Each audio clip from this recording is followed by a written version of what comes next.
的 Facebook 专页，对啊，我想删减。你这个电话很好。不是，我从开车20分钟以前，他就一直打电话给我，我一边开车，然后。It's afternoon. Yes. Good afternoon.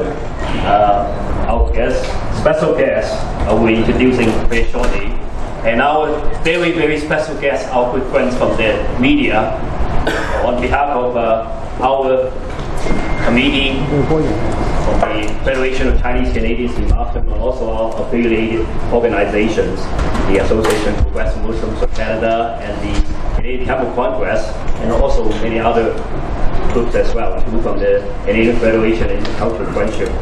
It's a great honor and pleasure for me, as Dr. Kenning, the chair of the FGCM and the organizing committee, to welcome all of you to come to a very special moment that many of us have been waiting for. How long been waiting for? Since last year. Yes. And we've been anxiously waiting for the opportunity since some of you and also other members of the community has addressed some concerns to us and that we cannot answer. And we certainly, the committee has struck to find out more and also to discuss among ourselves and also have some correspondences with the Canadian Heritage Department in the government and also with the Canadian Media Fund. And today, through the great hard work of many committee members, we have the moment that we've been waiting for, an opportunity for a dialogue. Today is a great session, so we can have opportunity to listen to some information that will be, and also opportunity to answer some questions. As most of us know, in the non-profit organizations and also in the ethnic media, it's very difficult to run your business in Canada, and at the same time you do want to make it very successful and also contribute to our multicultural community. And with this opportunity from the government, that was the CMF fund that was created many years ago by the Canadian government. They have the same mandate to help the broadcast, to help the different medias to be able to be successful, to encourage the participation in our Canadian mosaic in terms of through the media, but also helping disseminate information and also the learning that we can get from the communities through you as well too.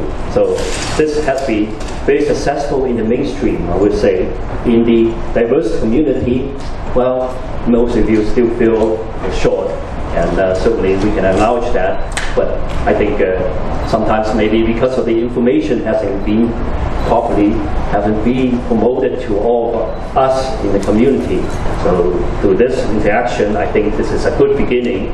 So we can learn something more, and at the same time, how you can be an active participant in this special fund that's created by the Canadian government, even though CMF is independent, but it's through the Canadian government. That is also all your contribution and your community's contribution to your tax as well too.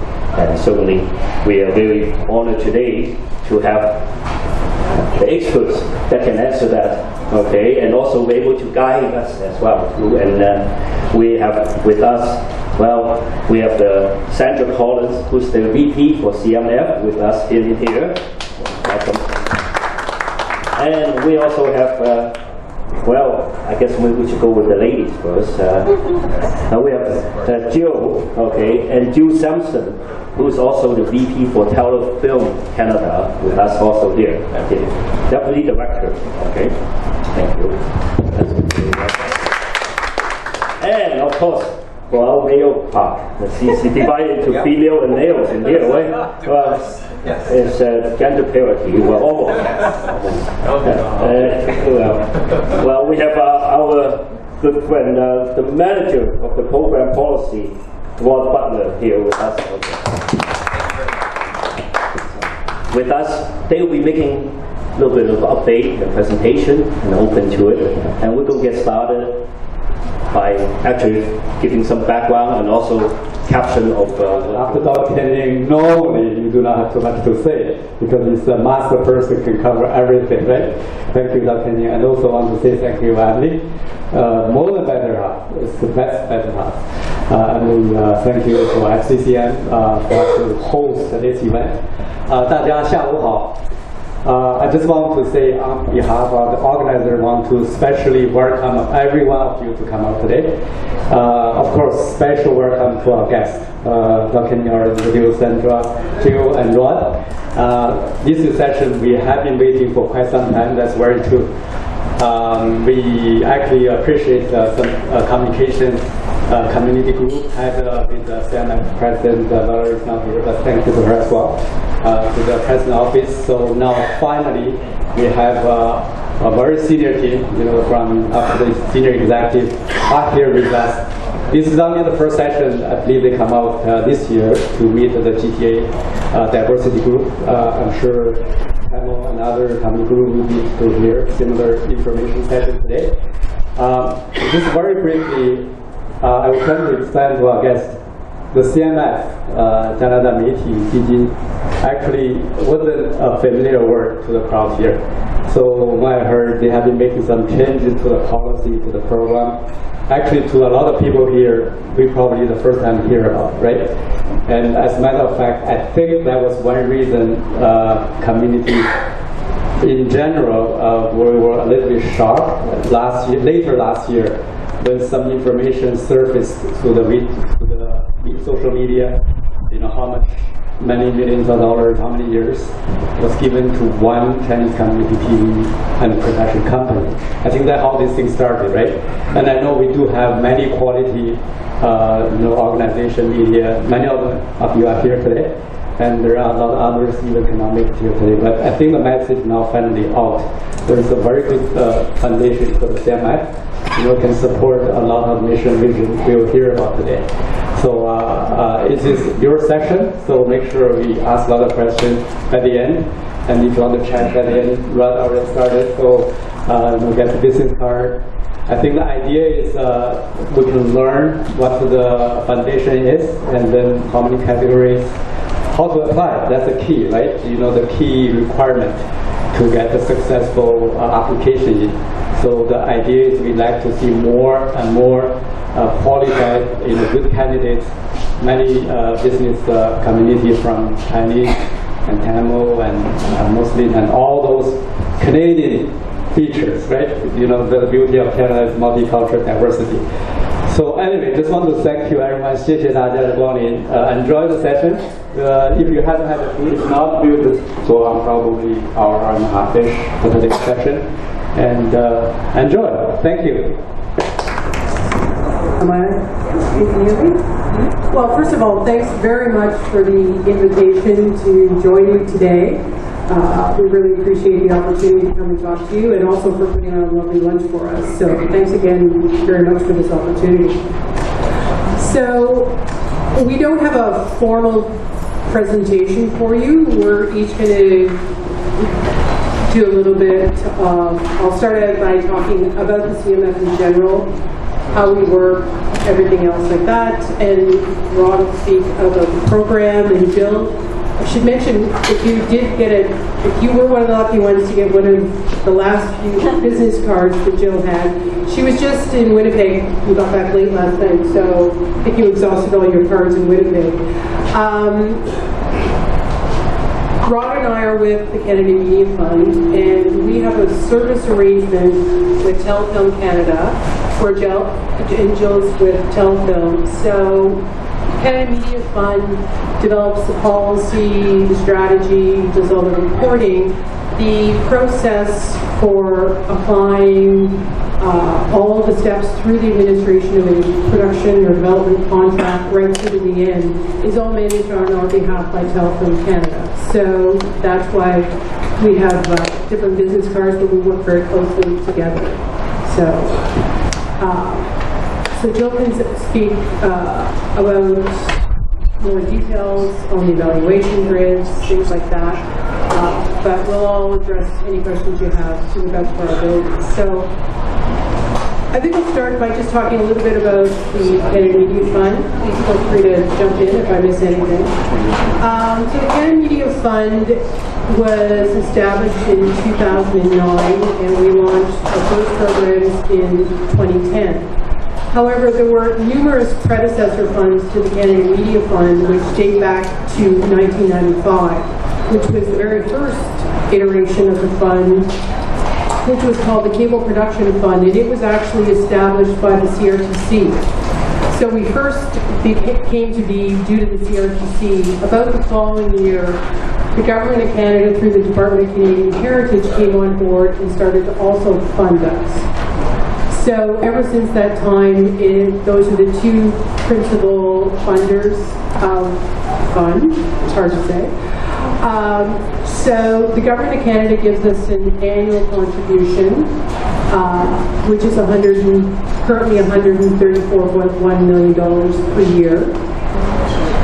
The cable, satellite, and IPTV providers, which we collectively call VDUs, they are required under the conditions of their license with the CRTC to contribute a percentage of their revenue to the CMF. So all those funds are, with a few other miscellaneous funds, are commingled. And we enter into a contribution agreement with the Department of Canadian Heritage, which provides some very tight direction on what we can do with all the money that we have. So their agreement governs all revenues and all the programs that we offer. So each year we enter into a new agreement with them, and each year we also develop program guidelines. We have numerous different types of programs that we run, and we fund television. Most of our funds go towards the production of television. We do digital media as well. So that was when we became the Canada Media Fund, that's what expanded our mandate to allow us to do digital media. Before that, we had only been television. So we do production, development, marketing, versioning. I think that's it. We also run quite a large, what we call an industry sponsorship program. So for things that goes across the country. So those are for various industry events such as Imaginative, which is coming up, which is an Aboriginal festival. Hot Docs just finished. We do things literally across the country throughout the year. And some events internationally as well, where we take the opportunity to promote Canadian content and Canadian talent. So that, in sort of broad strokes, are what we're about. So we are officially a not-for-profit organization. Telefilm Canada is a Crown corporation, and they also have a feature fund program as well, in addition to assisting us with managing our program. So, as I mentioned, each year we develop a set of program guidelines, which are created after we do quite an extensive consultation each year. Sometimes we're going across the entire country, up to 22 cities. Sometimes it's a smaller scale. We sort of gauge some years whether, depending on the scale of changes we might be considering. We go through a consultation process. We have industry working groups, which delve into certain issues in much more detail. So after that period of consultation, we would develop new guidelines which are issued, and our year starts in April 1st. So the guidelines were issued just before the stroke of April 1st, I think, this year. Just before. So we made it by April 1. And then after that, there's also a process where we go across the country, and that's why Jill is in Winnipeg, to talk to clients, etc., about the changes to the programs, and make sure everyone is familiar so that when they apply, or considering apply, that they know all of the details. So our guidelines include very specific criteria for the applicant and for the project. And all projects are subject to these guidelines in whatever program you may be applying in. So there's no other route. It's only if you, as an applicant, are qualified, and the project has to qualify as well. So there is no other avenue to receive funding from the CMF than if you meet those guidelines. So I'll just do a quick, I think we've got it up there. Oh, can't really tell. So one of the things that we always strive to be is as transparent as possible. So we have a fairly deep website, and I think there was a pamphlet at everybody's spot. If not, I think there were a few extras at the front. So the website, which we've just done a redesign of, and we think it's great, hopefully others do too. Yeah, it's better. We have a lot of information on there, and it's meant really from the applicant's point of view, providing a lot of information about what are the criteria, for both the applicant and the project. So it's a very good source of information. We also share a lot of information on the website. As I say, we try to be as transparent as possible. So what we funded is always available. That information is available. Our annual reports are there, which gives you very detailed listings and a lot of analysis by every different type of program that we offer, so you can get a lot of information, and there's about where the funding is going, to what sort of programs, also what type of projects were funded is also provided. So that is all available on our website for everyone to see. I think that's sort of the highlights about the CMF. So maybe I'll move, unless there's any questions. And what Sandra gave is a great overview of what our programs are, and I want to reiterate how happy we are to be here today, and to touch on two things that in our introduction were spoken about, a beginning and a dialogue. And I think we see this as an opportunity, as a beginning and a dialogue.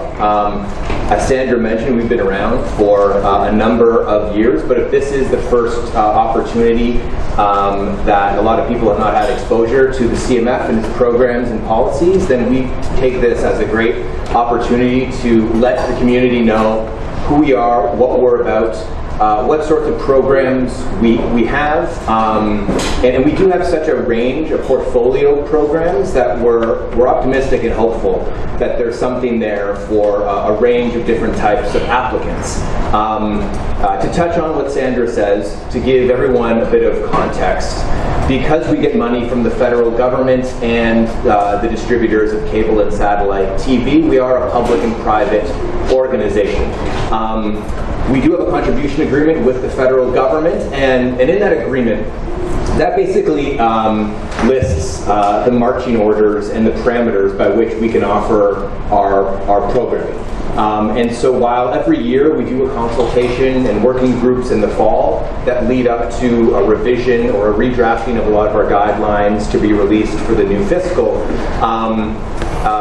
there are parameters that we have to abide by when we redraft these guidelines, regardless of what the pros and cons or the wants and demands in the community. So I'm just saying that in the sense of we can't operate with total autonomy, and so while we want to make sure we're as inclusive as possible, there are often times where we have to be cognizant of the rules that we have from our bosses.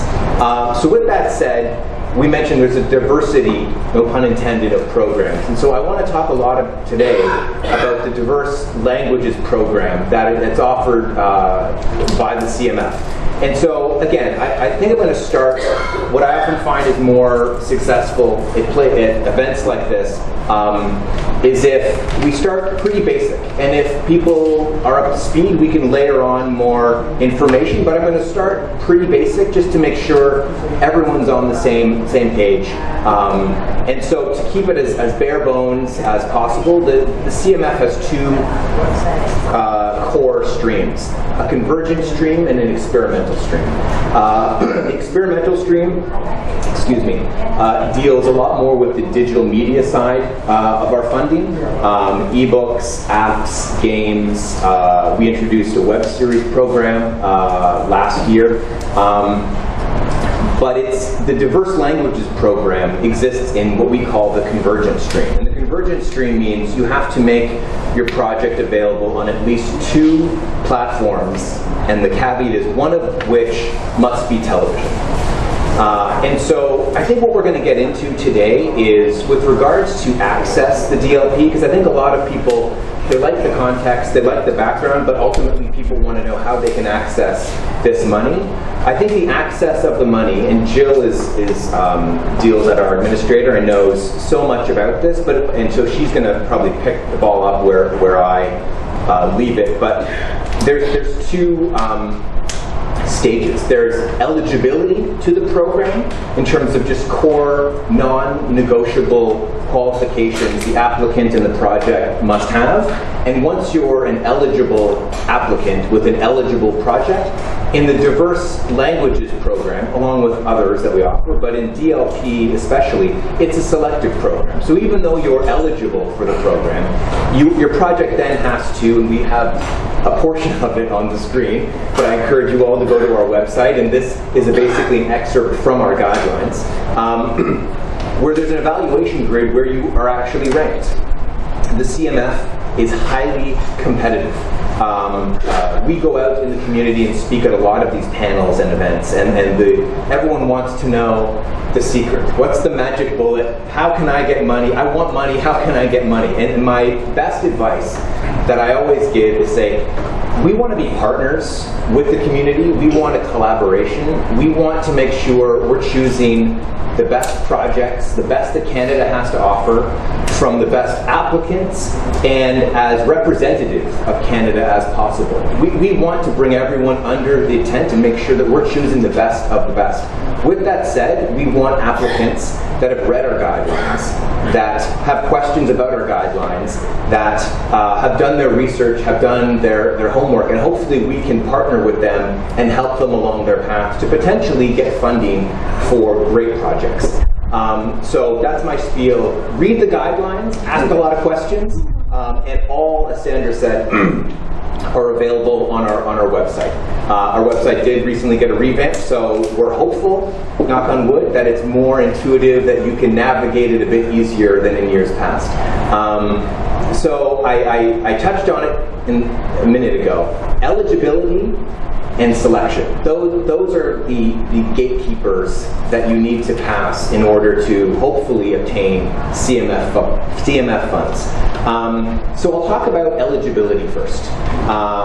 And again, all of this information, I'm giving you an overview here. What I'm always loath is where I give a soundbite or a snippet and people hold on to just that, and they inevitably don't read our guidelines. And there's more information in our guidelines. It's a bit more fulsome, more detailed. So what I'm giving you is an overview based on the particular project and program you apply for. There are always more rules and regulations and guidelines and policies that I may skip over here, but still do your due diligence and read our guidelines. But I'm just trying to give you a sense of the major issues that we look for. So in terms of the applicant, we have to be dealing with companies that are for-profit and Canadian controlled.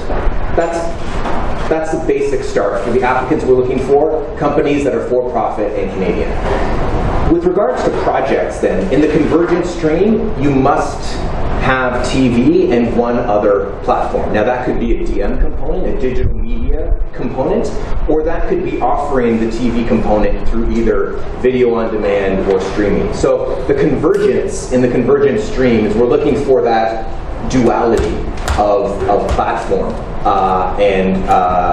Oftentimes you'll find if you have a DM component, because we're trying to foster that whole new world, in selected programs you'll be rewarded greater if you invest more in DM, but we can get into that in the selection process. With regards to the TV project then, there's certain fundamental checks that we need to see before you could be considered an eligible applicant. And again, these are in our guidelines and I encourage you to go read it. So the essential requirements mean you have to be, with some exceptions, but on the whole, 10 out of 10 on CAVCO's, what I like to call their Canadianness scale. In terms of the people that work on the production have to be Canadian. They have to be hired. So actors, lead actors and protagonists in the role if it's a scripted show.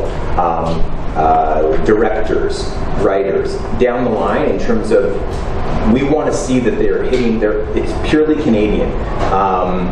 So that's the first point. In terms of the underlying rights, they also have to be Canadian. So if you're making a project based on something that may be, you're going to be doing a show about Harry Potter, and Harry Potter, the underlying rights are not Canadian, that may be a stumbling block.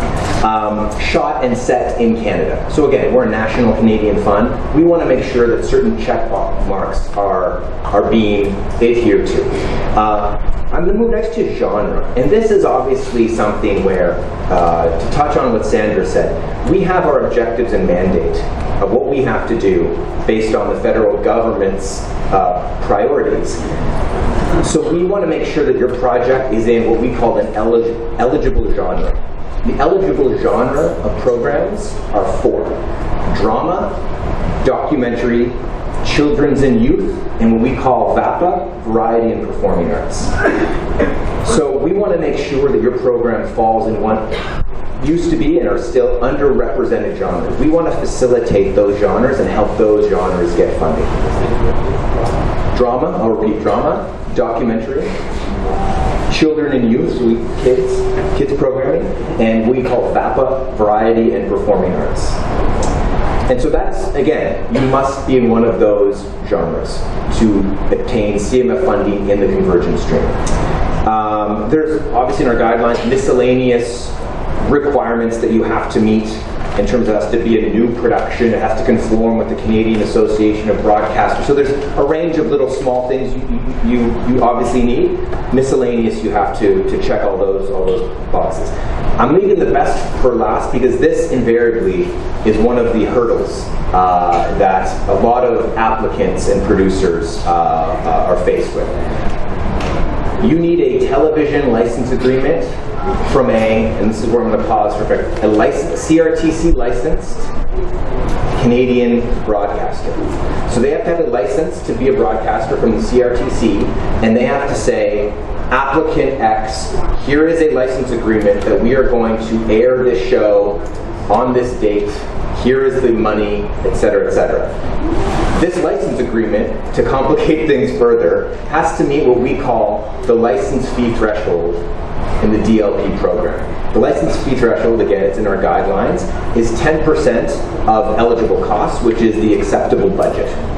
So the applicants must find a way, must have a license agreement, must go into a negotiation with a licensed broadcaster to have a license agreement, and they must produce this as part of their application saying,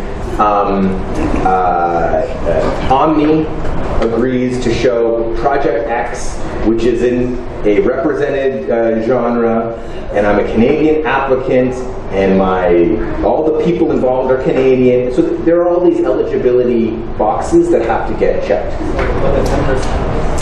And 10% means that the money you obtain from the broadcaster, the minimum threshold, they must give you a 10%, their license fee must be 10% of the eligible costs of the program. So if the program is $100, you must have a license fee for $10 from that broadcaster. If the program is $1 million, obviously.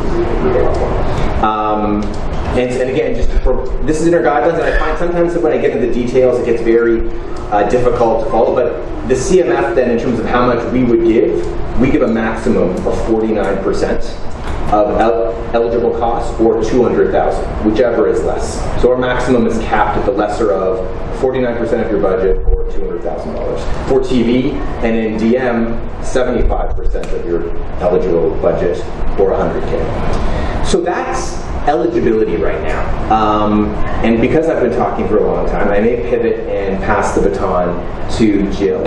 Hi, everybody. Oh, sorry. Thanks for having us. So I'm Jill Sampson, and I'm Deputy Director at Telefilm Canada. So the CMF writes the policy, and then my team administers the fund. There's a diverse language deadline in fall, and we're always oversubscribed. So we generally receive about 30 applications, and we're able to fund between 10 and 14, depending on how much they ask for. It's a very competitive fund, and we've been able over the years to fund some amazing languages, Punjabi, Mandarin Cantonese, Russian, German, Italian, Spanish, Portuguese. So it's, we like having a variety. It's great. The project isn't picked on whether whether we like the language or not, that they have to meet the guidelines. The scoring, which I put up here, so it's out of 100 points. How it works is you would apply to the fund, and then we close the doors. We don't have any contact with you. On the website, there's a checklist of everything that you need to supply to us so we can make our decisions. CVs of your writer, director, producer, your director of photography, your creatives. If you're writing in, planning on doing a program in Mandarin or Cantonese, obviously we want to see the script in English so we can, or French, so we can read it and understand it and score it appropriately. So the doors would close, and then we have two groups of people. We have business analysts who look at your business affairs, make sure that you're meeting the threshold that Rob was talking about, make sure that your budget looks reasonable. I always get asked the question, if I put in a lower budget, does that mean I'll get funding? It doesn't, because we will look at your budget and think, how are they going to make it on that little money? Or we will look at something and say, gee, that seems like a lot for what they said they're going to deliver. So we do look at the budget and score it accordingly. And then we have a creative content analyst who reads the creatives, and she's an expert and works on all of the funds and has a lot of knowledge, and she will read the creatives and score it appropriately. So it's all based on 100, so the market interest out of 20. So the broadcaster commitment is 10 points, so that would be, minimum you'd have to get the 10% from the broadcaster for your budget. So if it was $100,000, they have to give you 10% of that.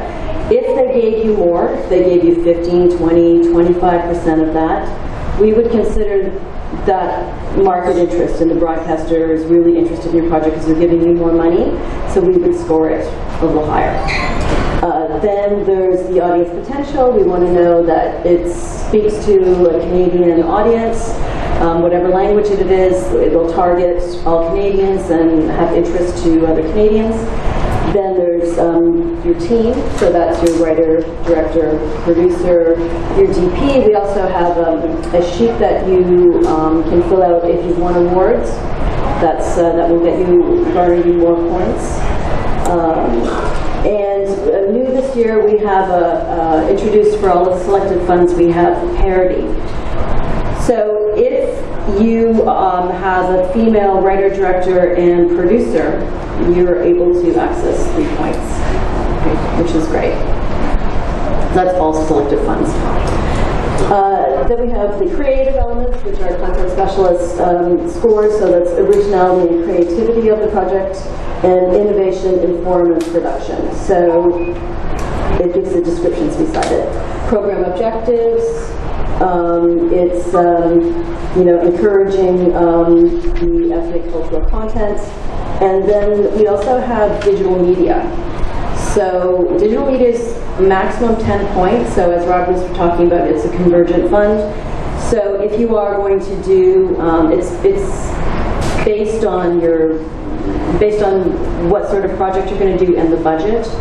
So I believe it's 50,000 for diverse languages, not 100. Yeah. So if you're $50,001, we expect you to give us a detailed account of what you're going to do. So if you're, doing a drama series, it would be whatever you think would be compatible, whether it's a website, or if you're doing a kids show, sometimes people do a website with games for kids. So whatever fits your project, and that we will score you on 10 points. If you have a budget that's under $50,000, it's called value added. I should mention that if you have a DM that's over, you have to have 2 separate applications, one for TV, one for DM. If it's value added, you'll be scored on up to 5 points. only. That's 50,000 and under. And you can just put the budget on line 85 of your budget and just do one budget submission.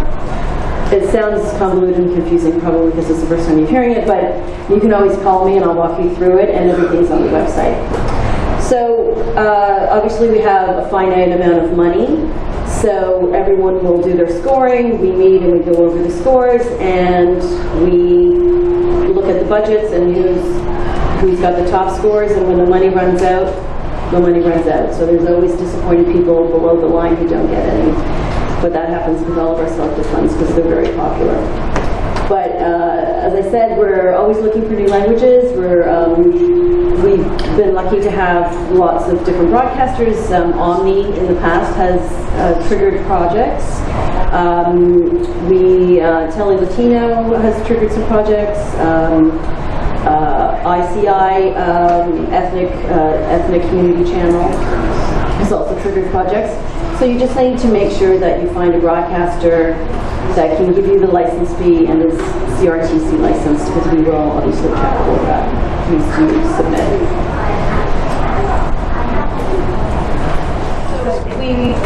If you're approved, we'll send you an email and let you know. Someone will contact you. And can you hear me? Sorry. If you're approved, we will send you an email letting you know that you're approved, or if you didn't make it. And someone will contact you and ask for some more documents that we would require after the selective process is finished. And then we would enter into an agreement with you. And there is a drawdown schedule. So it's not 100% upfront. I believe it's 85-15. 85-15. And we, so there's a, when you first go into, after the contract's signed, we would send you a check. Then we would expect to see the rough cut before you deliver it to the broadcaster. We would expect you to send it to us so we make sure that it's okay and it still conforms to the guidelines. And there's a 0% drawdown. That's just part of doing business. We want to see it. And then at the very end, once it's delivered to the broadcaster and you've done your audit and followed all the final cost procedures, then we would release your final payment. So how many Total? total and diverse language? But do you mean how many do we fund every year? Yeah. Between 10 and 14, if we can. Yeah. In diverse language. In diverse language. We signed, last year I think we signed 2,000 contracts.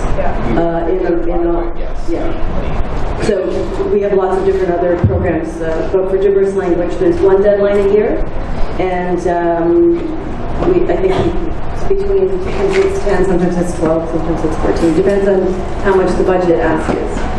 So you mean for the diverse language 10 to 12 projects you are funding? Yeah. For last year? Yes. So average how much money then? Oh, how much is in the program budget? Yeah. So how much for the one production? Oh, how much is the budget for The number in front of me, but they have participated in a number of different programs at the Canada Media Fund, not just the diverse language program.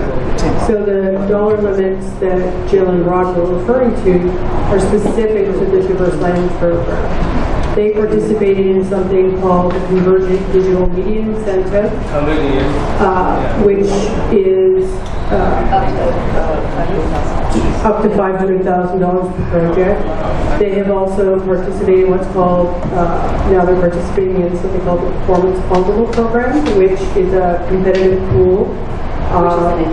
Which is in English too. Thank you for that clarification. Yeah. So I think it's a bit of a mix of things here, not things in languages other than English.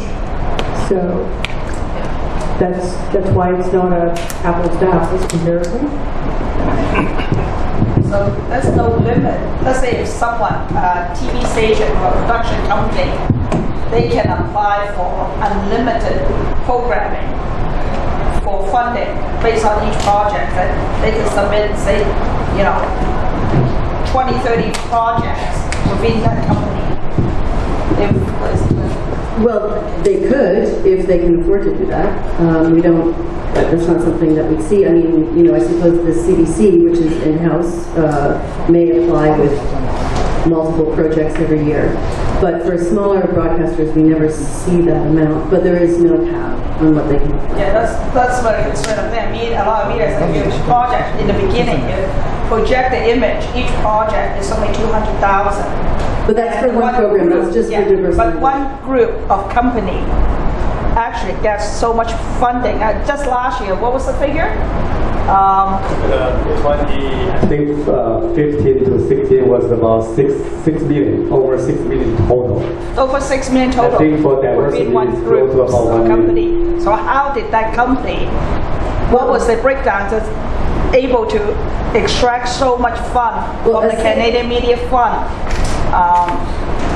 They must. I'm sure they must apply for multiple programming, but I just want a clear understanding. How did that happen? There was no limit of each station can limit so much, and for the proof of funding, the source and type of things. Well, first of all, they're an eligible CRTC licensed broadcaster. They, I believe, in 2010, you can apply to get an envelope, and it's a new entrant envelope, so it's $50,000. So they applied in 2010 for that, and they've grown their envelope in English mainly. The diverse language does not have the fund does not have a lot of money, so that's why we don't fund that many projects. But they have they've done a lot of digital media funding, they've done a lot of programs, they've done children's shows and documentaries and dramas in English. So that's how they've grown their envelope, and that's why they've received money from different funds. They've got over 20 groups of different funds? Did I just say it right? I didn't say over 20. Oh, okay.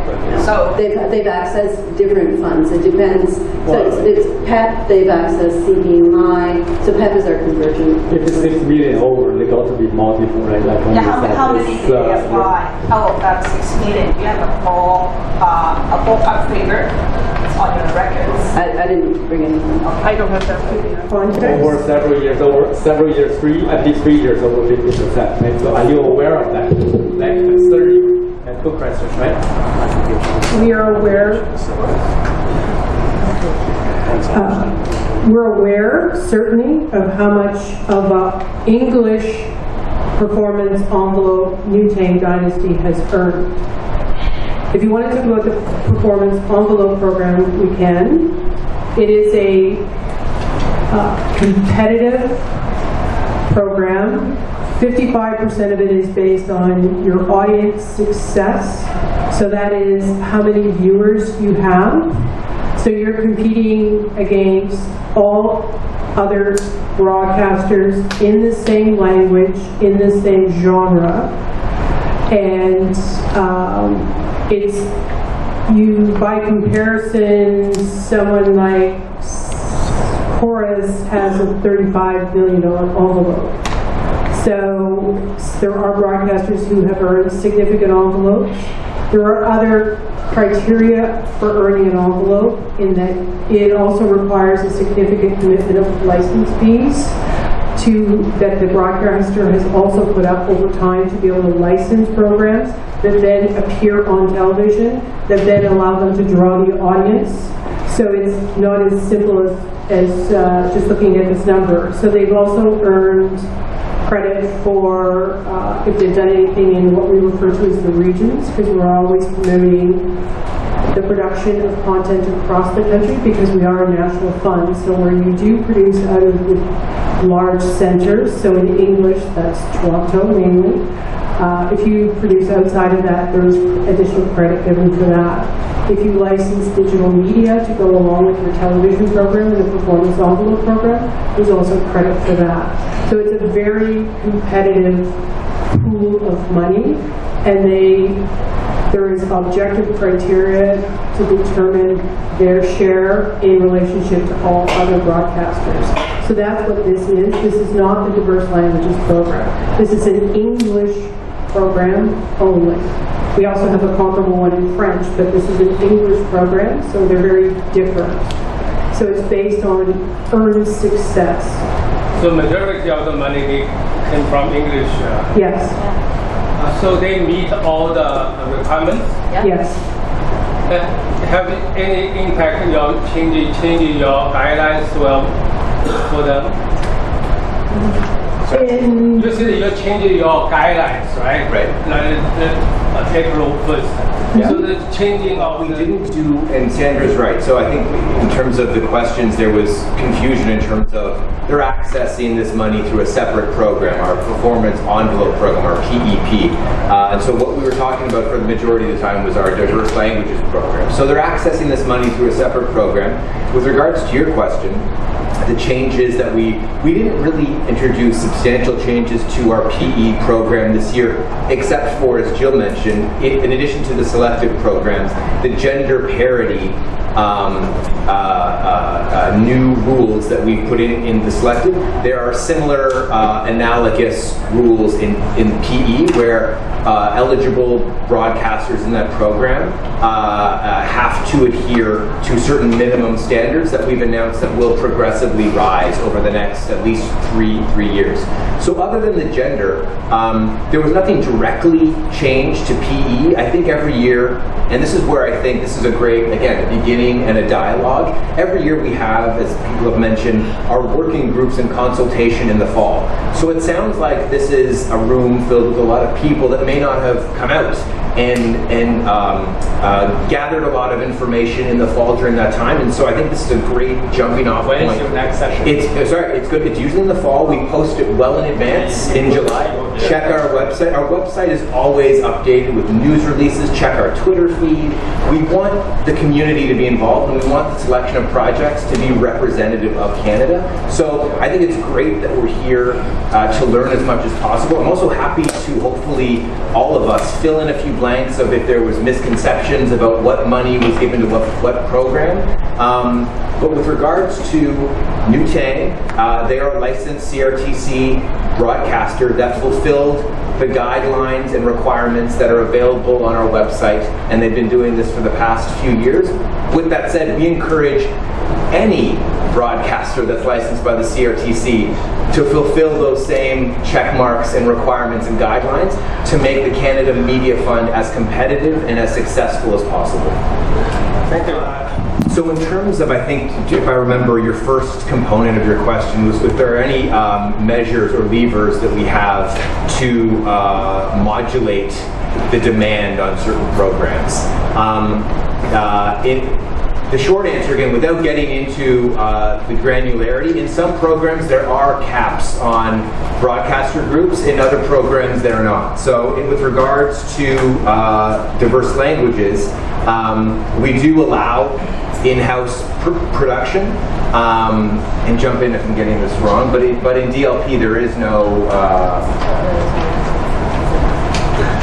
right, but in terms of the cap on right. So in DLP, thanks Jill. In DLP there is no cap. So again, this is something that I think our guidelines, much like laws in general, are living and evolving.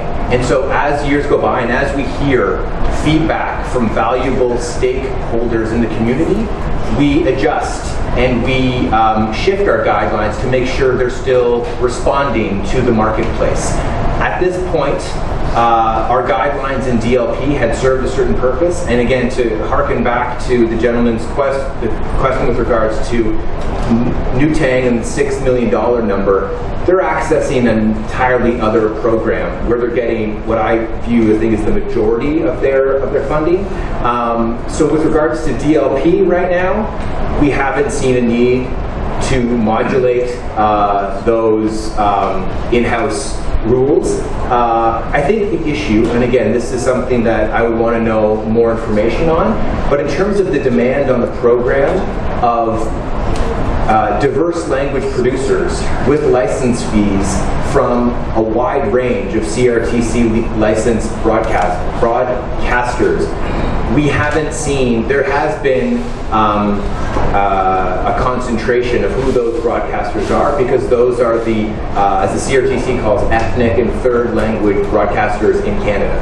So I think if you see a concentration, the CMF is going to respond to the demand of the marketplace, and because the demand of the marketplace is there's a concentration, just like in English and French. In Canada, the broadcasters and the consolidation between recently Chorus and Shaw, there's not a lot of new voices, and we're seeing a lot of consolidation, amalgamation, and concentration in media. I think the ethnic and third language community also experiences that. So I think everyone is pretty much on the same footing. However, I think why we're here is to make sure that we're opening this up as broadly as possible, to make sure the applicants know that may not know a lot about it can find a way and find a path to make sure our programs are, as no pun intended, as diverse as possible. So broadcasters have to pay for that service. We also pay for that. So we receive the data directly. So it's a third party. So it's an independent source for any audience data. The performance envelope program is unique in that it is the only one that uses audience data as one of the metrics to determine an allocation. In that program, there's also no cap or concentration limit on that because it is a competitive program. So,